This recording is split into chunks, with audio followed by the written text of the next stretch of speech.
Welcome to Story Tales. Please like this video and subscribe to Story Tales. I hope you enjoy the story. Let's begin. The steady rhythm of Jack Maddox's sanding filled the workshop. His movements were methodical, almost mechanical, as he ran the paper over the oak's surface in smooth, even strokes. Sweat trickled down his temple, but he didn't pause to wipe it away. The large dining table was taking shape beneath his hands, another piece that would outlast its maker. Just like his father's work had outlasted him. Sawdust hung in the air, catching the late afternoon sunlight that streamed through the high windows of the converted barn.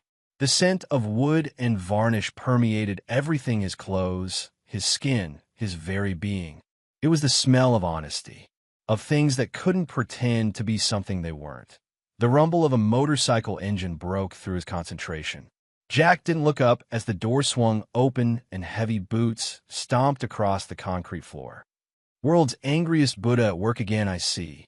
Jace's voice carried across the workshop that Jack's hands didn't falter in their rhythm.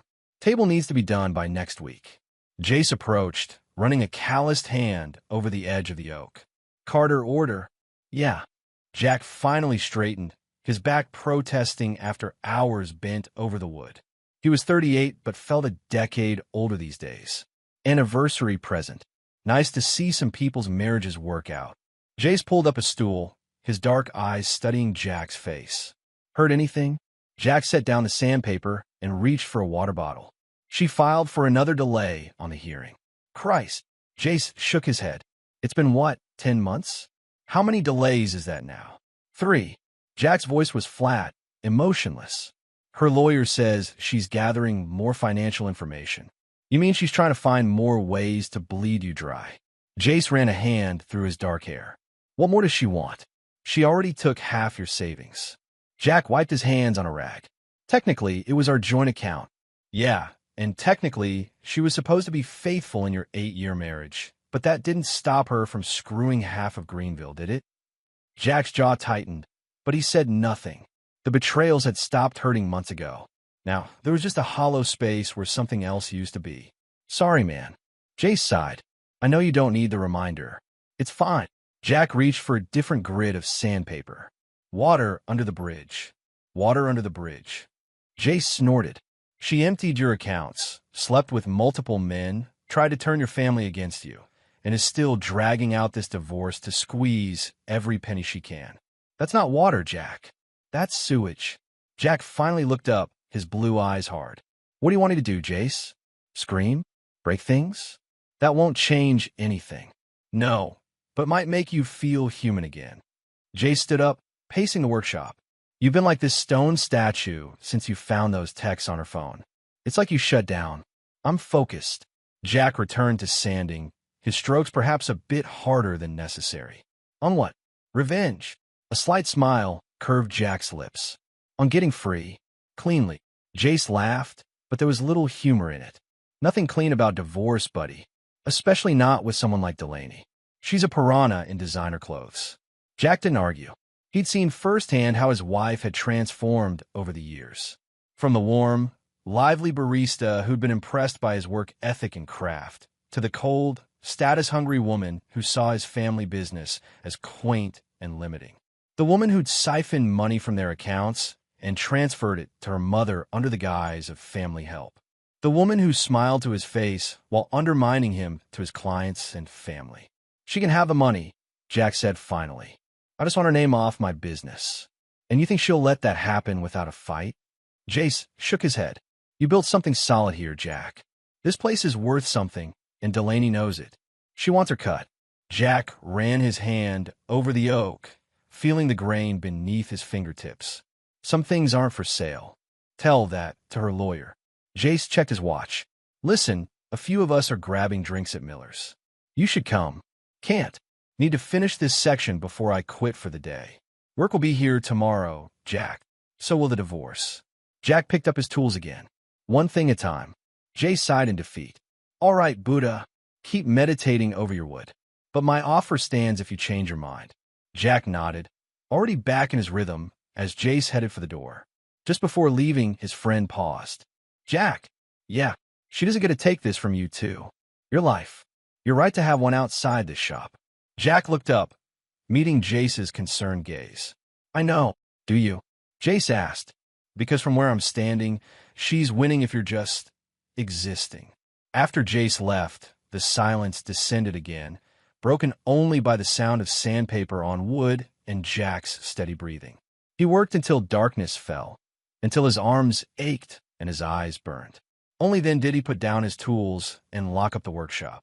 The house felt too big now, too empty, even though he'd grown up here and lived alone for years before meeting Delaney. Her traces were long gone: clothes, decorations, the expensive wine glasses she'd insisted they needed. But somehow, her absence was louder than her presence had ever been. Morning sunlight filtered through the kitchen curtains as Jack sipped his black coffee. The clock on the wall ticked steadily, a sound that had comforted him since childhood. His mother had always insisted on real clocks, not digital ones. Some things shouldn't be rushed, she'd say. The knock at the back door came right on schedule. Tess Maddox never arrived early or late. She simply appeared when she was meant to. Doors open, Jack called. Tess entered with the confidence of a woman who knew her place in the world. At 61, she carried herself with the straight-back posture of the nurse she'd been for 30 years. Her silver-streaked hair was pulled back in a practical bun, and her sharp eyes missed nothing as she surveyed her son. You didn't sleep, she said, setting down a container on the counter. Tea wasn't a question, so Jack didn't bother denying it. Finished the Carter table. Good. She opened the container, revealing freshly baked biscuits. Eat something. Jack took one to appease her, though he had little appetite these days. You don't need to keep feeding me, Mom. And you don't need to keep telling me what I need to do. She fixed herself a cup of coffee and sat across from him. Heard about the delay. Jack's jaw tightened. News travels fast. It's Greenville. We're practically telepathic. Tess studied him over the rim of her mug. What's her angle this time? Who knows? More money, probably. She always did have expensive taste. Tess's voice held no judgment, just observation. Remember when she redid your kitchen? $6,000 for countertops. Jack remembered. The fight that had followed when he'd questioned the expense had been their first major one. Delaney's tears, her insistence that he didn't understand how important appearances were, how people judged their success by such things.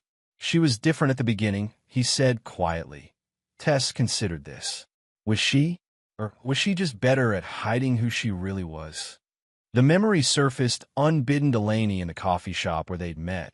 Laugh lines crinkling around her eyes as she teased him about ordering the same black coffee every morning at exactly 7:15. Would it kill you to try something new? She'd asked, sliding a different cup across the counter. On the house. If you hate it, you never have to see me again. He hadn't hated it. And for 2 years after they married, he hadn't hated anything about their life together. Delaney had been warm, supportive, excited about his craft. She'd sit in his workshop for hours, watching him work, asking questions about different woods and techniques, but then came the slow transformation. The invitations to parties with people who had more money than sense. The complaints about the house's family home for 3 generations being too rustic. The hints that he could make more money if he mass-produced his designs instead of creating custom pieces. What happened to that girl who loved my work? He'd asked once, during a particularly heated argument. Her laugh had been brittle.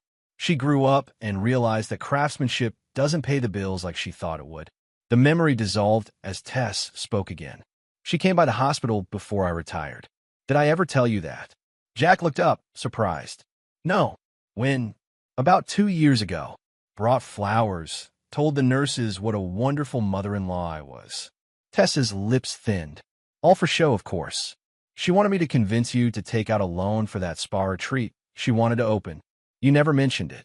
Because I knew you'd say no, and she'd blame me for poisoning you against her idea. Tess took another sip of coffee. She was always playing angles, Jack. Always looking for leverage. Jack nodded slowly. His mother had seen through Delaney from the beginning, though she'd kept her counsel until asked. Even then, she'd been measured in her criticism, allowing him to make his own decisions. I should have listened to you, he admitted. You loved her, Tess said simply. Love makes fools of the wisest people. Not anymore. His voice hardened. I'm done being a fool. Tess reached across the table and squeezed his hand, a rare physical gesture from a woman who normally expressed affection through food and practical help. Good, because I think she's planning something. Jack's eyes narrowed. What do you mean? Jenny called yesterday. Said Delaney showed up at Madison's birthday party. What? Jack set down his coffee mug with too much force, liquid sloshing over the rim. She wasn't invited. Of course not. But she brought a gift and acted like everything was normal. Hugged everyone, asked about the family business, told stories about when you two were together. Tessa's expression darkened. Classic Delaney performance. Anger flashed through Jack, brief but intense. Madison was his niece. She was 10. She shouldn't be dragged into this mess. What did Jenny do? What could she do? Make a scene at her daughter's party. Tess shook her head.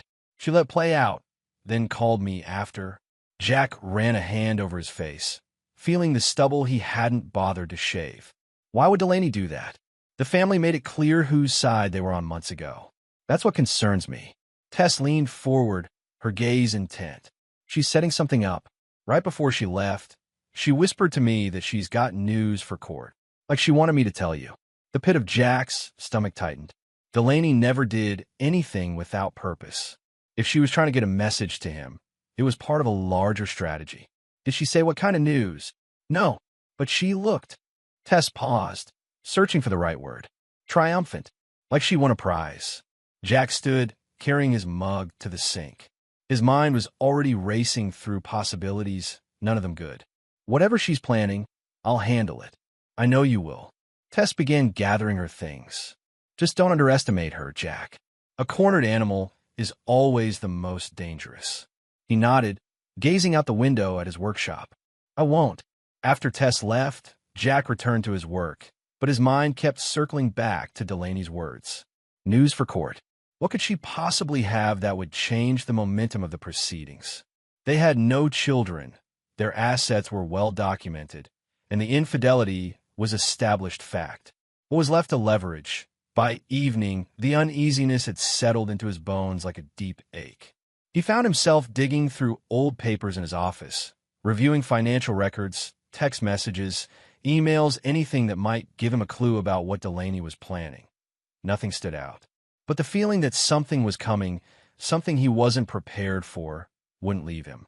It followed him into restless sleep, where he dreamed of Delaney smiling at him across a vast table, sliding a cup across the surface. Drink it, she said in the dream. If you hate it, you never have to see me again. But when he looked down, the cup was empty. 3 days later, Jack was finishing up client paperwork when his phone buzzed. The text was from Jenny, his sister-in-law. Did you know Delaney's trying to friend Madison on TikTok? Jack stared at the message, his jaw clenching. First the birthday party, now this. He texted back quickly, block her. I'll handle it. The reply came almost instantly. Already done. This is getting weird, Jack. What does she want? I don't know. But I'll find out. Jack set down his phone and leaned back in his chair, a cold anger settling in his chest. Using a child to get to him was a new low, even for Delaney. Madison was an innocent in all this, a little girl who'd been confused and hurt when her aunt had suddenly disappeared from family gatherings. His cell rang, and he answered without checking the ID. Yeah, Jack, it's Marla. He straightened in surprise. Marla Ayers had been Delaney's best friend for years.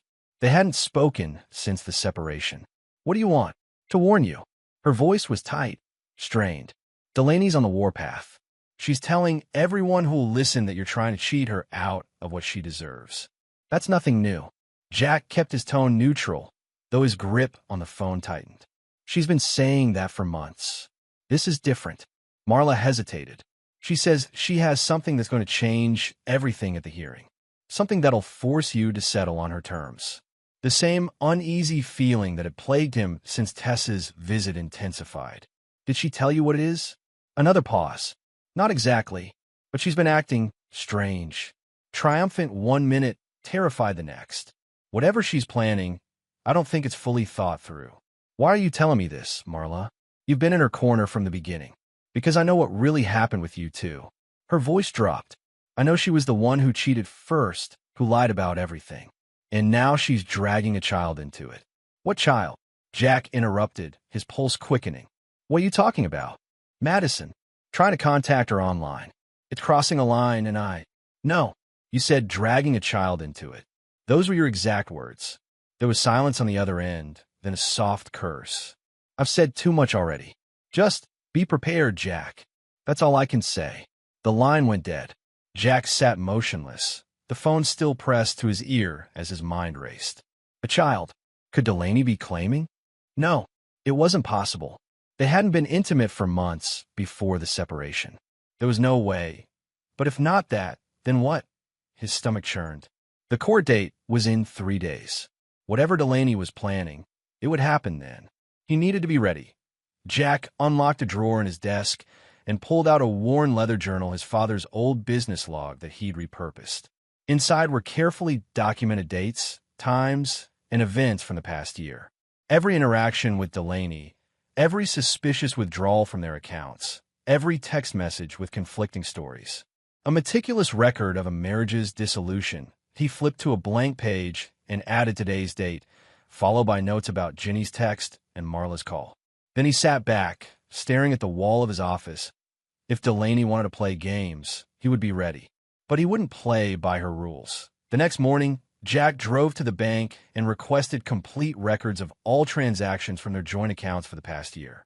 Then he visited his lawyer, Calvin Reese, a gray-haired man with tired eyes and a reputation for thoroughness rather than flair. I think Delaney's planning something for the hearing, Jack explained, sliding the journal across the desk. Something about a child. Calvin's eyebrows rose as he flipped through the pages. You think she's claiming pregnancy? After all this time? I don't know. But whatever it is, it won't be the truth. Truth is subjective in family court, Jack. You know that by now. Calvin adjusted his glasses. What we need is evidence. Hard facts that can't be disputed. Jack nodded. That's why I'm here. They spent the next hour reviewing the journal, with Jack explaining each entry in detail.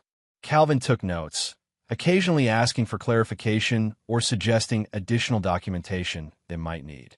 If she does claim pregnancy, Calvin said finally, we can request a paternity test. But that takes time, and in the interim, the judge might rule in her favor on temporary support. Family court tends to err on the side of caution when there's a potential child involved. So we need to prove it's not possible. Exactly. And for that, we need to establish where you were on any date she might claim conception occurred. Calvin tapped his pen against the desk. You said you've been sleeping at your workshop for the past month or so. Yes. Ever since I found out she tried to access my business accounts. Good. And there are security cameras at the workshop? Jack nodded. Motion activated. They record to a cloud server. Perfect. Make sure that footage is backed up and accessible. If she claims recent conception, we can prove you weren't anywhere near her. As Jack left the law office, his phone buzzed with a text from Jace. Bad news. Delaney's been talking to Thompson. He's pulled his dining set order. Jack's jaw tightened.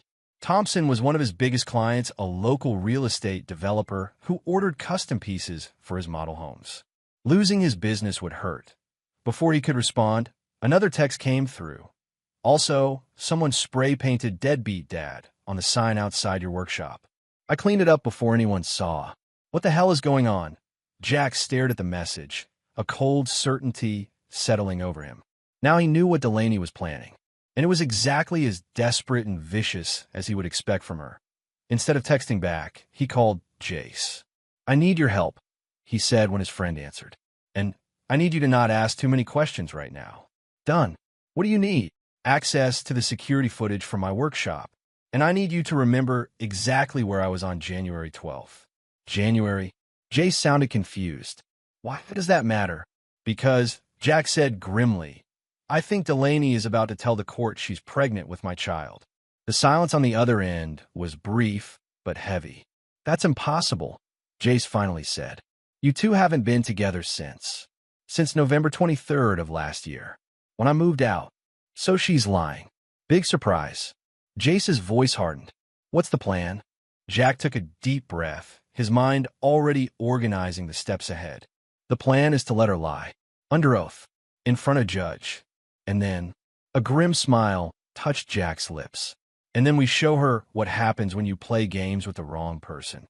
The courthouse loomed against the bright spring sky, its stone facade imposing and immutable. Jack stood at the bottom of the steps, straightening his tie.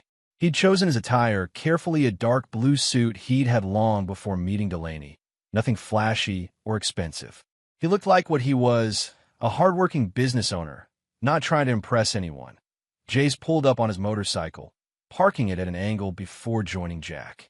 Despite the occasion, he hadn't abandoned his usual style black jeans, boots, and a leather jacket over a button-down shirt. "Ready for this?" Jace asked, his gaze scanning the courthouse entrance. "Been ready for months." Jack's voice was steady, his expression neutral. Inside, though, his stomach churned with anticipation. Not anxiety, he was long past that, but the focused tension of someone preparing to spring a trap. They climbed the steps together, passing through security and navigating the halls to courtroom C.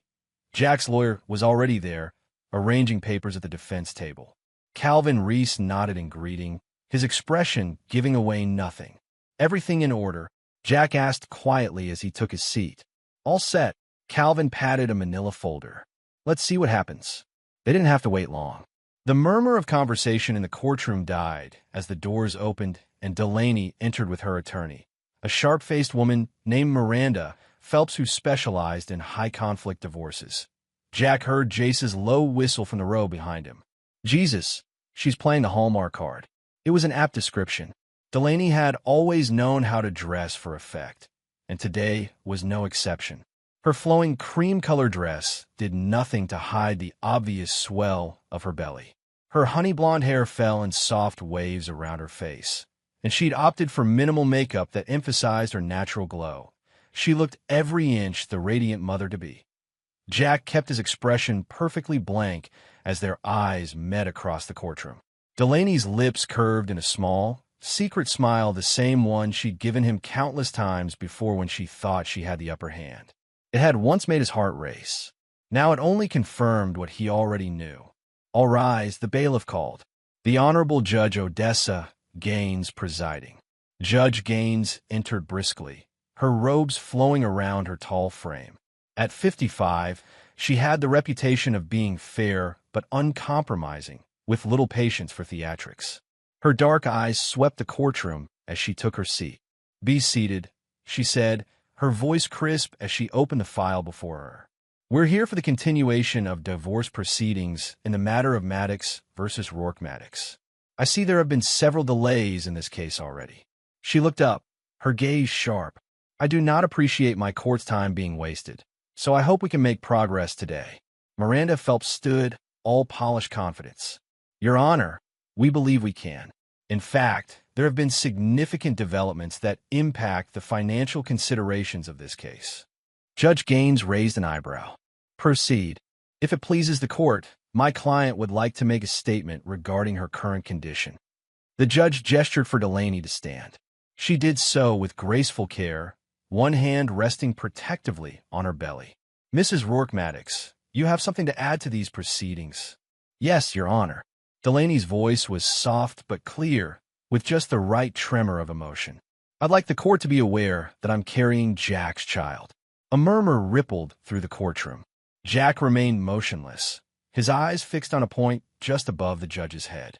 Beside him, Calvin scribbled a note on his legal pad. Judge Gaines's expression didn't change. "I see. And how far along are you, Mrs. Rourke Maddox?" "For months, Your Honor." "And when did you inform Mr. Maddox of this pregnancy?" Delaney's eyes glistened with tears that didn't quite fall. I haven't had the opportunity. Jack has refused to speak with me directly since our separation. All communication has been through lawyers." The judge turned her penetrating gaze to Jack. "Mr. Maddox, were you aware of your wife's pregnancy?" Calvin started to rise, but Jack put a hand on his arm. "I'll answer," he said quietly. Then, to the judge, "No, Your Honor. This is the first I'm hearing of it." If Judge Gaines found his lack of reaction noteworthy, she didn't comment on it. "Very well. Ms. Phelps, I assume this development affects your client's requests regarding support and division of assets." "It does, Your Honor." Miranda stepped forward, handing a document to the bailiff. We've prepared an amended petition that takes into account the needs of Mrs. Rourke Maddox and her child. As the bailiff delivered copies to Calvin and the judge, Jack finally looked directly at Delaney. Her face was a perfect mask of vulnerability and hope. But her eyes told a different story. They were calculating, triumphant. She thought she'd won. The corner of Jack's mouth twitched in what might have been the ghost of a smile. Judge Gaines scanned the amended petition, her expression growing more severe with each page. Ms. Phelps, this is quite a significant increase from your original requests. Yes, Your Honor, but given the circumstances.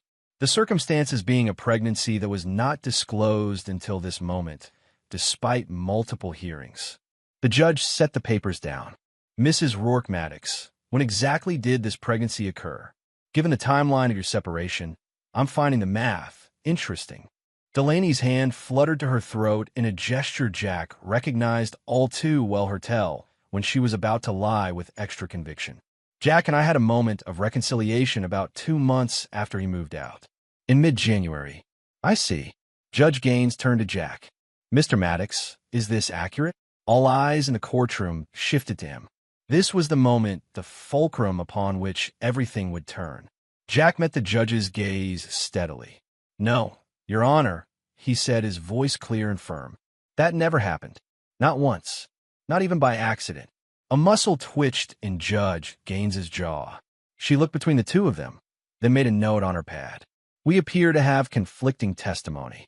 Ms. Phelps, can your client provide any evidence of this reconciliation?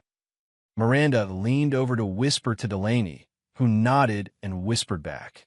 The attorney straightened. Your Honor, the evidence of the reconciliation is self-evident. She gestured to Delaney's belly. Mrs. Rourke Maddox is carrying Mr. Maddox's child. That's circular reasoning. Counselor, Judge Gaines said dryly. The pregnancy is the result you're claiming, not evidence of how it occurred.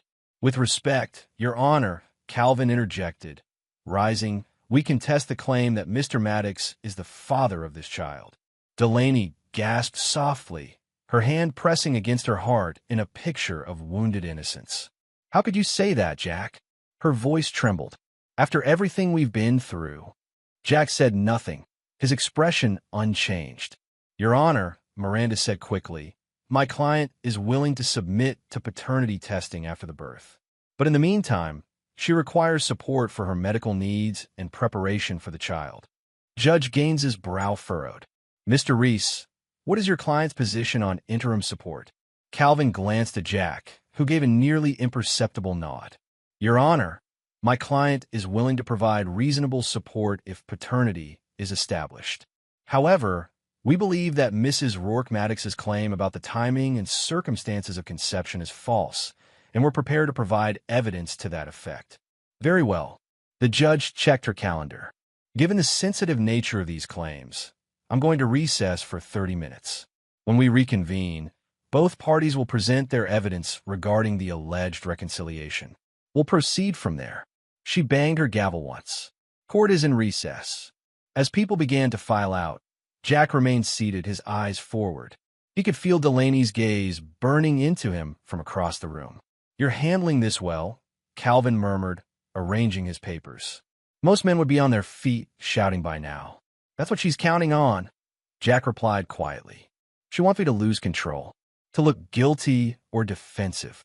Jace leaned forward from the row behind. She doesn't know you as well as she thinks she does. Outside in the hallway, Jack caught sight of Delaney huddled with Marla near the water fountain. Their voices were low but intense. Jack positioned himself near a bench where he could overhear without being obvious about it. This is insane, Delaware. Marla's face was tight with tension. You're playing with fire. It's going to work? Delaney hissed back. He won't risk going public with how cold he really is. This town still thinks he's some damn saint. He'll settle. And if he doesn't, he will. Delaney's voice hardened. He has to. I'm out of options, Marla. The credit cards are maxed. Mom's threatening to sell the condo if I don't start making payments. This is my only way out. What about Wyatt? Does he know you're doing this? Delaney's laugh was bitter. Wyatt ghosted me the minute I told him I was keeping it. He wanted nothing to do with a baby. Said his business was just taking off, couldn't afford the distraction. So Jack is your backup plan. Jack is my ticket to stability. He owes me that much after 8 years. Marla shook her head. This isn't right, Delaware. Using a baby like this. Using. Delaney's voice rose slightly before she controlled it. I'm securing my child's future. Jack's business is worth something. With alimony and child support, I can start over. Get back on my feet. There are other ways. Name one. Delaney's eyes flashed. One way I can keep my home, pay off my debts, and provide for this baby without crawling back to my parents or working 3 jobs. Just one. Marla had no answer. Jack drifted away from the conversation, having heard enough. So it was as he suspected.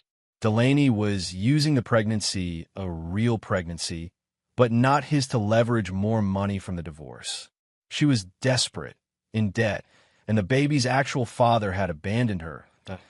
In another time, he might have felt pity. Now, he felt only a cold certainty that justice was about to be served.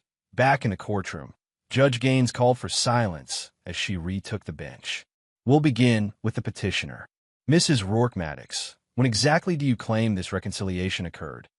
Delaney stood, one hand supporting her back in the posture of a woman carrying a precious burden. January 12th, Your Honor. In the evening. And where did this occur? At the house we shared. Jack came by to pick up some tools he'd left in the garage. We started talking about old times and... She lowered her eyes. One thing led to another. Mr. Maddox? Your response. Jack stood, his voice steady. That's not true, Your Honor. On January 12th, I was working in my shop all night on a rush order for a client. I never went to the house.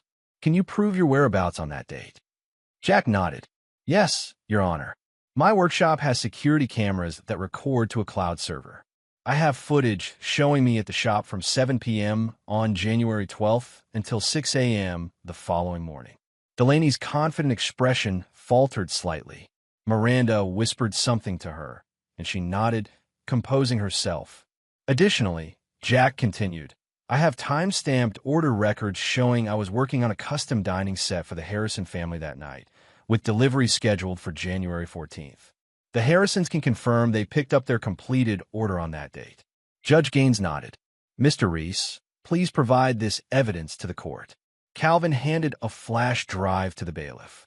The security footage is on this drive, Your Honor, along with PDFs of the order records and emails confirming delivery. As the court clerk set up a laptop to review the footage, Miranda Phelps rose. Your Honor, even if Mr. Maddox was at his workshop that evening, Mrs. Rourke Maddox could have visited him there. The existence of security footage doesn't disprove their encounter. Is that what happened, Mrs. Rourke Maddox? The judge asked. Did you visit Mr. Maddox at his workshop? Delaney hesitated, clearly caught off guard by the question. Yes. That's what I meant. I went to see him at the workshop, not the house. Jack didn't react to the obvious lie. He'd expected this. Delaney's ability to adapt her story when cornered was one of her most consistent traits. Your Honor, Calvin said, the security footage shows no visitors to the workshop that evening. Mr. Maddox was alone the entire time. Let's view the footage, Judge Gaines said firmly. The screen came to life, showing the interior of Jack's workshop. The timestamp in the corner read 7:02 p.m., January 12th. Jack was visible, working steadily on a large table. The footage advanced at high speed, showing him continuing to work without interruption. No one entered. No one left. Just Jack, alone with his craft. Hour after hour, Delaney's face had gone pale. Miranda was furiously scribbling notes, whispering urgently to her client. This appears quite conclusive, Judge Gaines said when the footage ended. Mrs. Rourke Maddox, do you have any explanation for this discrepancy in your testimony? Before Delaney could answer, Jack spoke. Your Honor, if I may, there's one more piece of evidence I'd like to submit. Proceed. Jack nodded to Calvin, who produced a small digital recorder. This is a voicemail left by Mrs. Rourke Maddox for her friend, Marla Ayers, on February 28th of this year. Ms. Ayers provided this recording voluntarily. In the gallery, Marla sat rigid, her face a mask of tension. Delaney whipped around to stare at her, betrayal and fury in her eyes. Calvin pressed play. Delaney's voice filled the courtroom. Marla, it's me. Listen, don't tell anyone yet, but I've got a plan. If I can tie this kid to Jack, I can live for free the next 18 years. He's so principled he'll never abandon his own child, even if he hates me. Call me back when you get this. I need your help with some dates. The color drained from Delaney's face. Her hand gripped the table so hard her knuckles turned white. Miranda's expression was thunderous as she leaned in to whisper urgently to her client. Jack's face remained impassive, but inside, a weight he'd been carrying for months began to lift. The truth was finally coming to light. Judge Gaines's jaw tightened as she regarded Delaney. Mrs. Rourke-Maddox, do you acknowledge that this is your voice on the recording? Delaney's mouth opened and closed several times before she found her voice. That's not. It's taken out of context, Your Honor. What context would explain that statement, Mrs. Rourke-Maddox? The judge's voice was like ice. Miranda Phelps stood quickly. Your Honor, we request a brief recess to confer. Denied. Judge Gaines's gaze was piercing. Mrs. Rourke-Maddox, I will ask you one more time. Is that your voice on the recording, and were you attempting to fraudulently claim Mr. Maddox as the father of your child? Delaney's carefully constructed facade crumbled. Tears spilled down her cheeks, real ones this time. Your Honor, you don't understand. I'm all alone. He left me with nothing. The baby's father wants nothing to do with us. What was I supposed to do? Not commit perjury in my courtroom, for starters, Judge Gaines said sharply. She turned to Jack. Mr. Maddox, did you have any knowledge of this pregnancy before today's hearing? Jack hesitated, then decided on honesty. I had suspicions, Your Honor. Rumors travel fast in small towns. But I had no confirmation until today. From the row behind him, Jack heard Jace's quiet fist pump and muttered yes. He didn't turn around, keeping his focus on the judge. Judge Gaines made several notes, then looked up at the assembled parties. In light of the evidence presented, I find Mrs. Rourke-Maddox's testimony regarding reconciliation to be false. Furthermore, her admitted attempt to defraud both Mr. Maddox and this court is extremely troubling. She fixed Delaney with a stern gaze. This behavior will significantly impact my rulings on the financial aspects of this divorce. Delaney collapsed into her chair, her shoulders shaking with silent sobs. Miranda looked as though she'd swallowed something bitter, her lips pressed into a thin line. We will recess for 1 hour, Judge Gaines announced. When we return, I will issue my ruling on all outstanding matters in this divorce. Given what has transpired today, I see no reason to delay resolution any further. She banged her gavel. Court is in recess.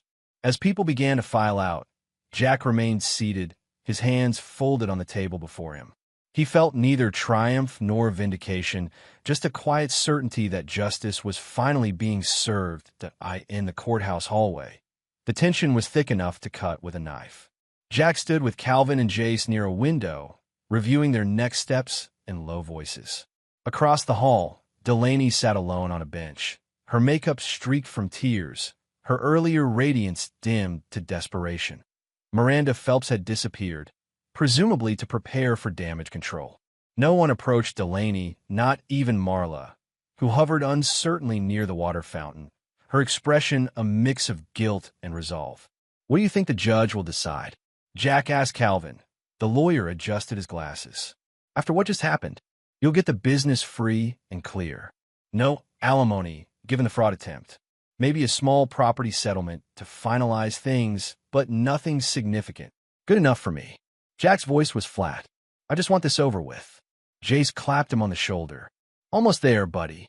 Just 1 more hour. Across the hall, Marla finally gathered her courage and approached Delaney. Jack couldn't hear their conversation, but the body language told the story. Marla's tentative approach, Delaney's rigid posture, the way she refused to make eye contact. Then Delaney's voice raised enough to carry. You're supposed to be my friend. How could you give him that recording? Because this has gone too far, Delaware. Marla's reply was softer, but still audible. You're lying under oath. You could go to jail. So you betray me? After everything we've been through? Delaney's face contorted with fury. What kind of friend does that? The kind who's tired of cleaning up your messes. Marla straightened, finding her resolve. The kind who warned you for weeks that this plan was insane. Go to hell. Delaney turned away, her arms wrapped around her middle. Marla stood for a moment longer, then walked away, her shoulders slumped. As she passed near Jack, their eyes met briefly.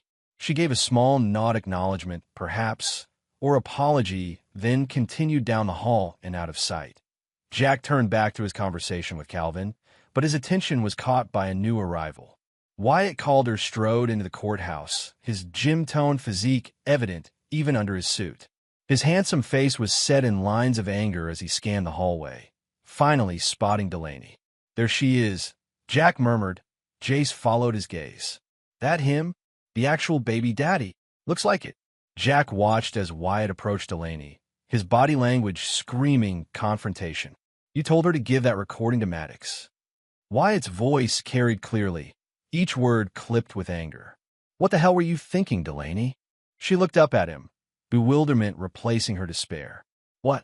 I didn't tell anyone anything. Marla betrayed me. Marla called me 20 minutes ago, Wyatt snapped. Said you told her to give me up if things went south for you in court. Said it was your insurance policy. That's not true.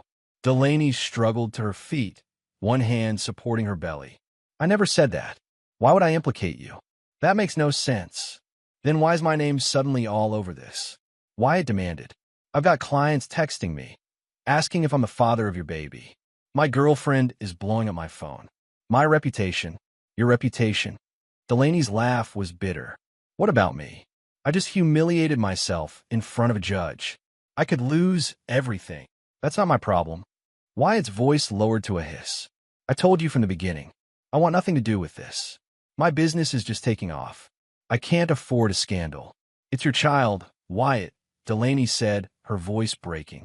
Doesn't that mean anything to you? You can't prove that. His face hardened. And if you try, I'll deny it. It'll be your word against mine. And after what just happened in that courtroom, who do you think people will believe? Delaney's face crumpled. You said you love me. I said a lot of things. Wyatt stepped back. Stay away from me, Delaware. I mean it. This isn't my mess to fix. He turned and strode away, not looking back as Delaney sank on a bench, her body shaking with silent sobs. Jack turned away from the scene, feeling an unexpected twinge of, not pity, exactly. Recognition, perhaps, of the Delaney he'd first met, vulnerable, human, capable of real pain beneath the manipulation. That was ugly, Jace murmured. She made her choices, Jack replied, but there was no satisfaction in his voice. Calvin cleared his throat. We should head back in. The judge will be returning soon. As they walked back to the courtroom, Jack found himself thinking about the child, an innocent caught in the middle of adult mistakes and manipulations. It wasn't his responsibility, but still, he pushed the thought away. One thing at a time. First, he needed to finally end this chapter of his life. Then he could decide what, if anything, he owed to the others involved. Courtroom C felt smaller when they returned, the air heavier with anticipation. Jack took his seat beside Calvin, his exterior calm belying the storm of emotions beneath. Across the aisle, Delaney sat alone. Miranda Phelps had not returned. Where's her lawyer? Jack murmured to Calvin. Withdrew, most likely. Calvin arranged his papers methodically. Attorneys don't appreciate being blindsided by their own clients, especially not with something that borders on criminal. The bailiff called for all to rise as Judge Gaines returned. Her expression gave nothing away as she took her seat and surveyed the room. Be seated, she said, her voice cutting through the tension. I see that counsel for the petitioner is absent. Mrs. Rourke Maddox, where is Ms. Phelps? Delaney rose unsteadily. She had to recuse herself, Your Honor. She said she could no longer represent me effectively. I see. Judge Gaines made a note. Do you wish to request a continuance to secure new counsel? Hope flashed across Delaney's face. Yes, Your Honor. I would like. Request denied. The judge's tone was firm, but not unkind. Given the circumstances revealed today, including your admitted attempt to commit fraud upon this court, I see no basis for further delay. We will proceed to judgment. Delaney sank back in her chair, her hands gripping the edge of the table. Judge Gaines adjusted her glasses. Having reviewed the evidence presented in this case, including the revelations of today's hearing, I am prepared to rule on all outstanding matters. She fixed Delaney with a stern gaze. Mrs. Rourke-Maddox, your actions today demonstrate a troubling disregard for the integrity of these proceedings. You have knowingly presented false testimony in an attempt to secure financial advantages to which you are not entitled. Delaney's head lowered, her hair falling forward to shield her face. Regarding the division of assets, the judge continued, the court finds as follows. First, the business known as Maddox Custom Furniture is awarded solely to the respondent, Jack Maddox. The evidence clearly establishes this as a family business predating the marriage, and the petitioner's claim to a portion of its value was based on fraudulent assertions. Jack felt a weight lift from his shoulders. The business, his father's legacy, would remain intact. Second, regarding spousal support. Given the petitioner's conduct, including documented financial impropriety during the marriage and attempted fraud during these proceedings, the court denies the request for alimony. A small gasp escaped Delaney. Her shoulders began to shake. Third, regarding division of marital property. The residence at 215 Lakeside Drive shall be sold, with proceeds divided equally after satisfaction of the existing mortgage. Personal property has already been distributed by agreement and requires no further order. Judge Gaines paused, her gaze moving between Jack and Delaney. I wish to address one final matter. Mrs. Rourke-Maddox, your attempt to falsely establish paternity is not only morally reprehensible, but borders on criminal misconduct. Were Mr. Maddox inclined to press charges for attempted fraud, he would have grounds to do so. Delaney looked up, panic in her eyes. Jack met her gaze steadily, his expression unreadable. Mr. Maddox, do you wish to pursue such charges? The judge asked. All eyes turned to Jack. This was the moment, his opportunity for the final blow, to truly ruin the woman who had tried to destroy his life and legacy.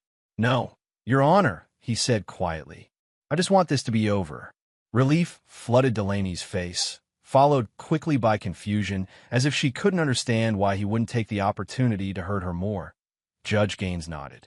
Very well. The divorce is granted on grounds of irreconcilable differences. The marriage between Jack Maddox and Delaney Rourke-Maddox is hereby dissolved. Mrs. Rourke-Maddox may resume use of her maiden name at her discretion. She signed the order with a firm hand. This court is adjourned.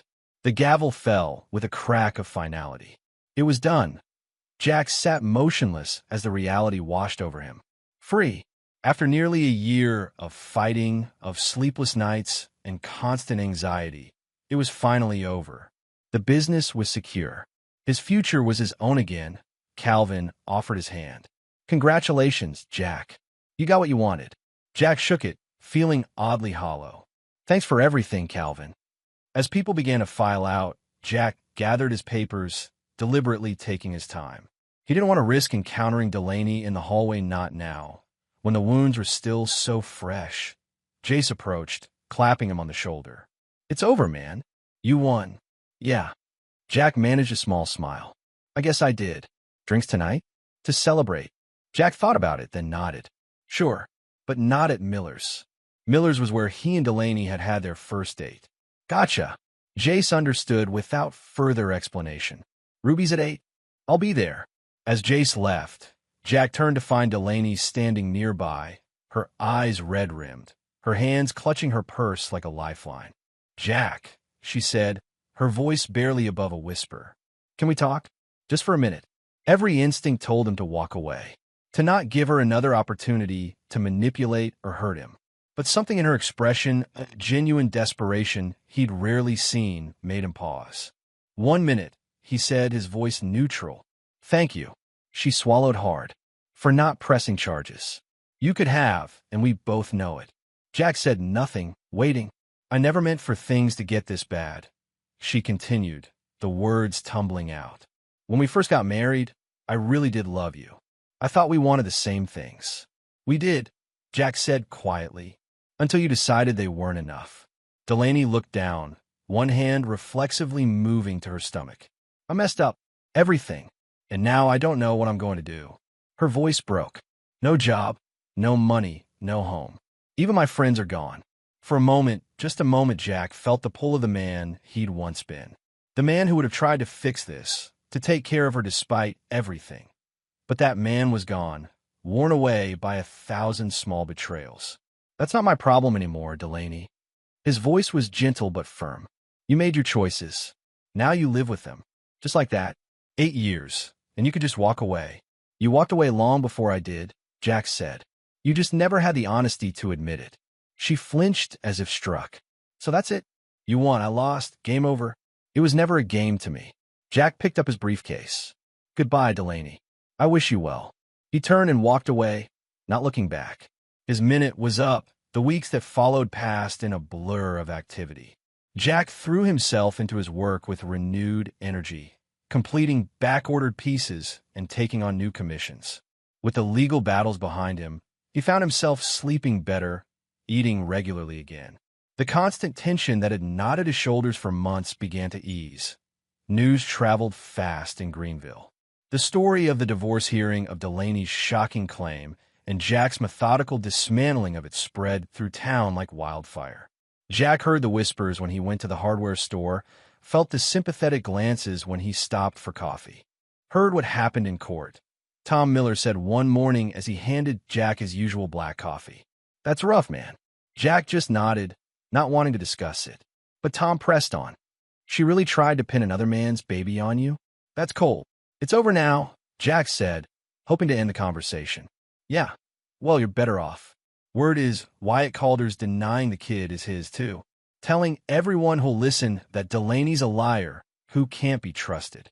Jack's hand tightened around his coffee cup. That's so. Yep. Poor kid's gonna be born with nobody willing to claim it. Tom shook his head. Not the child's fault, its mother is. He stopped, seeming to realize he'd gone too far. Anyway, your usual table's open. Jack took his coffee and sat by the window, gazing out at the town square. The weight of Tom's words settled uncomfortably in his chest. Not the child's fault. No, it wasn't. And yet the child would bear the consequences of its parents' actions, just as he had borne the consequences of Delaney's betrayal. His thoughts were interrupted by a text from Jace, heard back from the regional magazine. They want to do the story. Craftsman wins in courtroom showdown. You good with that? Jack frowned. The publicity would be good for business, but the idea of his personal life being splashed across a magazine didn't sit well. Pass. Don't want to rehash the whole thing. Jace's reply came quickly. Figured.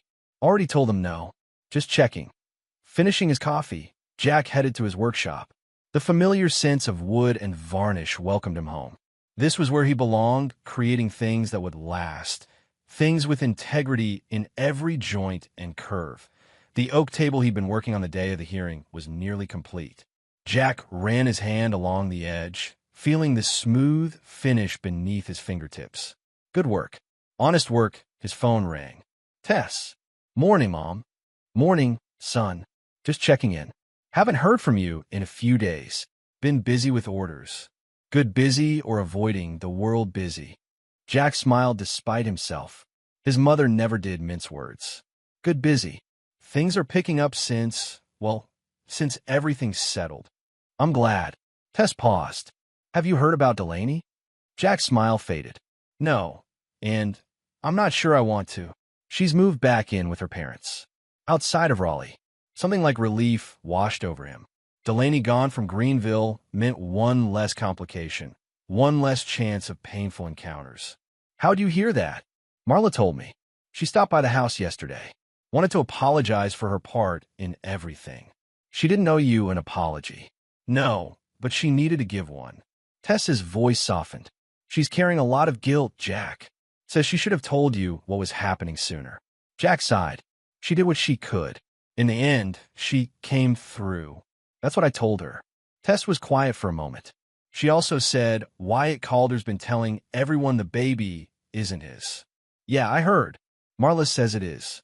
Says Delaney has texts to prove it, but Wyatt threatened to sue for defamation if she makes them public. Jack's jaw tightened. Wyatt had always been a coward beneath the charm and muscles. That's between them. I know. Tess sighed. Just thought you should know. In case you run into Wyatt at the gym or something. I switched gyms months ago. Smart boy. Pride colored her voice. Your father would have been proud, you know, of how you handled all this. Jack swallowed against a sudden tightness in his throat. I don't want pride. I want peace. But I'll fight to keep it. That's my son. Tessa's voice was warm. Coming for dinner Sunday. Wouldn't miss it. After hanging up, Jack returned to the table, his mind churning with thoughts of Delaney, Wyatt, and the innocent child caught between them. None of it was his responsibility. He'd been clear about that in court, and he'd meant it. And yet, he pushed the thoughts away. He had work to do. Summer arrived with a vengeance, bringing humid heat that made the workshop nearly unbearable by midday. Jack adjusted his schedule, starting at dawn and finishing when the temperature became too much. Business was booming. He had orders backed up for 3 months and was considering hiring an apprentice to help with the simpler pieces. The Thompson account had returned, with an apology for getting caught up in gossip. Jack had accepted the work, but kept things strictly professional. Some bridges, once damaged, were never quite the same point. One Tuesday morning, Jack was sketching designs for a custom headboard when the workshop door opened. He looked up to see Tess enter, carrying a wicker basket. Lunch, she announced, setting it on his desk. Since I know you won't stop to eat otherwise. Thanks, Mom. Jack set aside his pencil and opened the basket. Inside were sandwiches, fruit, and a thermos of iced tea. You didn't have to do this. I know that. Tess sat on a stool, watching as he unwrapped a sandwich. Just wanted to see how you're doing. Really doing. Jack took a bite, considering the question. Good, I think. Busy. The Carter order led to 3 more referrals. I meant personally, not professionally. Tess fixed him with her nurse's gaze, the one that had intimidated a generation of patients and hospital administrators alike. Jack sighed. I'm fine, Mom. Really? Are you sleeping? Yes. Eating regularly. When I remember seeing anyone, her tone was casual, but her eyes were sharp. Jack nearly choked on his sandwich. What? No. It's only been 3 months since the divorce was final. Just checking. Tess sipped from the thermos. Life goes on, Jack, even after betrayal. He set down the sandwich, appetite fading. I know that. I'm just not interested in jumping back into all that. All what? Human connection? Love? The messy, complicated business of sharing your life with someone.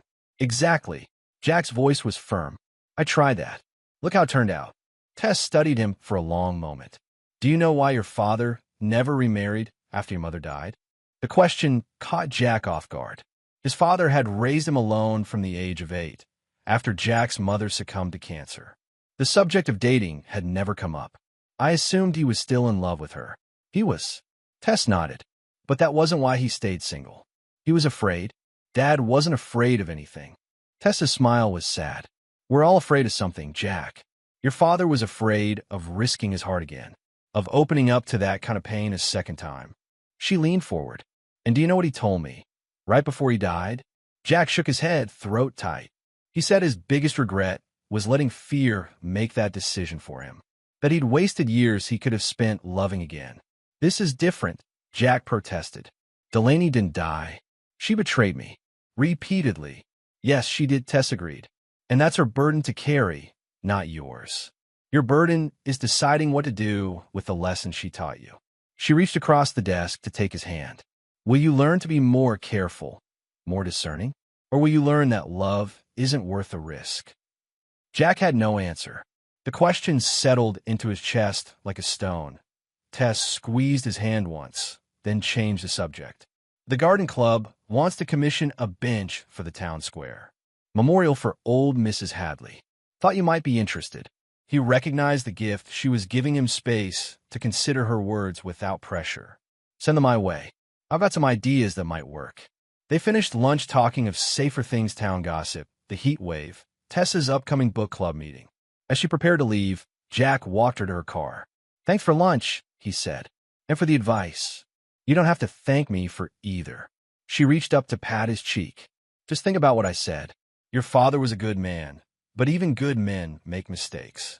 After she left, Jack returned to the workshop, but his concentration was broken.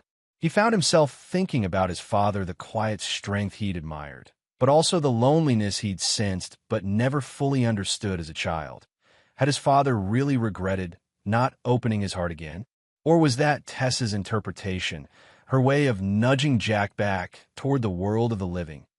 Either way, she'd given him something to consider. That evening, as Jack was closing up the workshop, his phone chimed with an email notification. The sender's name made his heart stutter, Delaney Rourke. His first instinct was to delete it unread. What more could she possibly have to say? But curiosity, or perhaps something deeper, made him open it. Jack, I know you probably never want to hear from me again, and I wouldn't blame you. What I did was unforgivable. I lied, I manipulated, I tried to use a child as leverage. There's no excuse for any of it. I'm not writing to ask for forgiveness. I know that's not possible. I'm writing because I owe you an apology, a real one. Not the self-serving kind I gave in court that I'm sorry, Jack. For everything. For the person I became during our marriage. For the ways I hurt you. For trying to take what wasn't mine. You were a good husband. You worked hard. You were faithful. You built something real with your hands. I couldn't see the value in that because I was too busy wanting things that didn't matter that I'm back home with my parents now. The baby is due in 2 months. It's a girl. I'm trying to figure out how to be a mother when I've made such a mess of everything else. I don't expect a response. I just wanted you to know that I understand what I lost. Not the money or the status or any of the things I thought were important, but the chance to build a life with someone of integrity. Be well, Jack. You deserve that. Delaney. Jack read the email twice, searching for the manipulation, the hidden agenda. But for once, Delaney's words seemed genuine. Perhaps hitting rock bottom had finally stripped away her artifice. He closed the email without replying. What was there to say? Apology accepted? It wasn't, not really. Some betrayals cut too deep for simple forgiveness. I hope your daughter has a better life. That went without saying, and silence was the only appropriate response. Their chapter was closed. Whatever happened in Delaney's new one was her responsibility, not his. And yet, as he drove home under a sky turning from blue to purple, Jack found himself thinking not of Delaney, but of the unnamed child. A little girl who would enter the world surrounded by complications not of her making. Would she have Delaney's honey blonde hair? Her easy laugh from the early years? Or would she take after Wyatt, with his strong jawline and athletic build? It wasn't his concern. He reminded himself of that fact as he made dinner, as he sat on the porch watching fireflies dance across the yard, as he prepared for bed. Not his concern. Not his responsibility. The thought followed him in his sleep, where he dreamed of a small hand reaching for his own. 2 weeks later, Jack received a letter in the mail.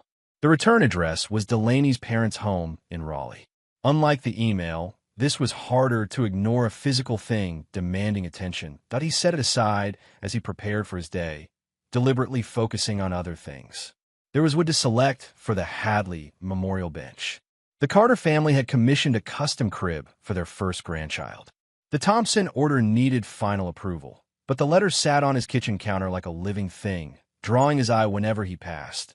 Finally, as evening settled over the workshop, Jack took the letter outside to the fire pit behind the building. He'd use it countless times to burn scraps and sawdust. Tonight, it would serve a different purpose. The letter was 2 pages, written in Delaney's flowing script. Jack didn't open it. Didn't need to. Whatever pleas or explanations or requests it contained wouldn't change anything. Couldn't change anything. He touched a match to one corner and watched as the flame caught, consuming Delaney's words unread. The paper curled and blackened, then collapsed into ash. Jack felt nothing as he watched it burn. No anger, no satisfaction, no regret.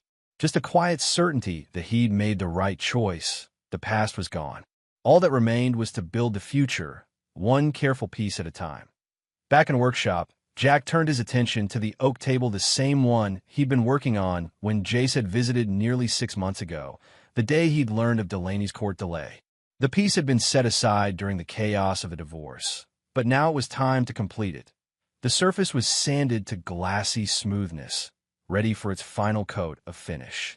But before applying it, Jack turned the massive table over, exposing its underside. Taking up his carving tools, he began to work, the familiar rhythm of mallet and chisel soothing his mind. Chips of oak fell away as the letters took shape beneath his hands. Point two words, simple but profound. Peace earned. When he finished, Jack ran his fingers over the carving, feeling each letter. It wasn't visible from above, a secret message known only to him and anyone who bothered to look deeper. A reminder of what he'd fought for and won. The workshop was quiet save for the gentle swish of the brush as he applied the finish to the tabletop. Tomorrow, he would deliver it to its new owners. Another piece of himself sent out into the world, built to outlast the hands that made its darkness fell. Jack set a single chair at the head of the table. He sat for a moment, hands resting on the smooth oak, feeling the solidity beneath his palms. Then he rose, turned off the lights, and locked the workshop behind him. Outside, Jace waited on his motorcycle, engine idling. "Ready," Jace called over the rumble. Jack nodded, joining his friend. Tess sat in her car nearby, window down, a knowing smile on her face. "Where to?" Jack asked as he climbed onto the back of the motorcycle. "Wherever you want," Jace replied. "The night's young." Jack glanced back at the workshop, at the life he'd defended and rebuilt. Then he looked forward to the road ahead and whatever waited beyond the curve. "Let's go," he said, not looking back.